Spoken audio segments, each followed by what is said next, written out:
avez lancé l'entreprise, puis maintenant, ça faisait quelques années. Comment on fait pour assurer une bonne croissance au niveau marketing? Comment se faire connaître?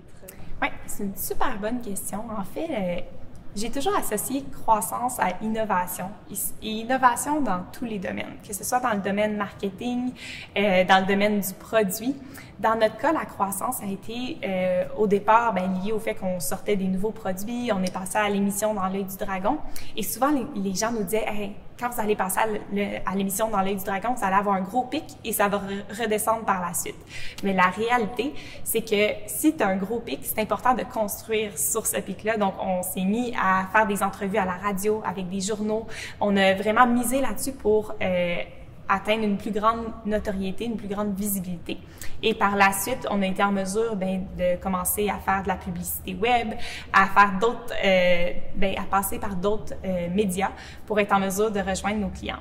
Donc, ça se fait pas en 2 jours, c'est quelque chose qui se construit sur le long terme et il faut toujours innover dans les types d'actions qu'on fait parce que cette innovation-là nous permet d'aller rejoindre des nouveaux potentiels clients et il faut toujours penser à quel est le futur marché, quel autre client je pourrais aller chercher. Donc, si aujourd'hui je vise les 25-35, comment je vais faire pour aller chercher les 55-65 par exemple.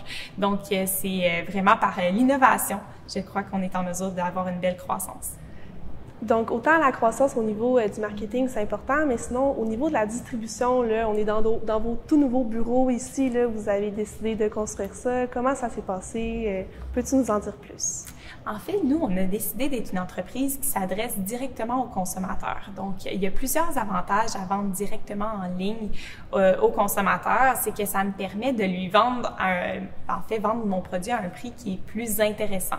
Il faut dire qu'en cosmétique, lorsqu'on passe par un distributeur et ensuite par un revendeur, donc par exemple, si je vendais, je sais pas, je nommerai pas de bannière. Bref, si je passe par un distributeur, le distributeur va prendre entre 40 et 50% du montant du produit et le revendeur prend aussi entre 40 et 50%, ce qui fait qu'il te reste pas beaucoup de choses, il te reste pas beaucoup d'argent dans tes poches pour payer ton produit, la main-d'œuvre, etc.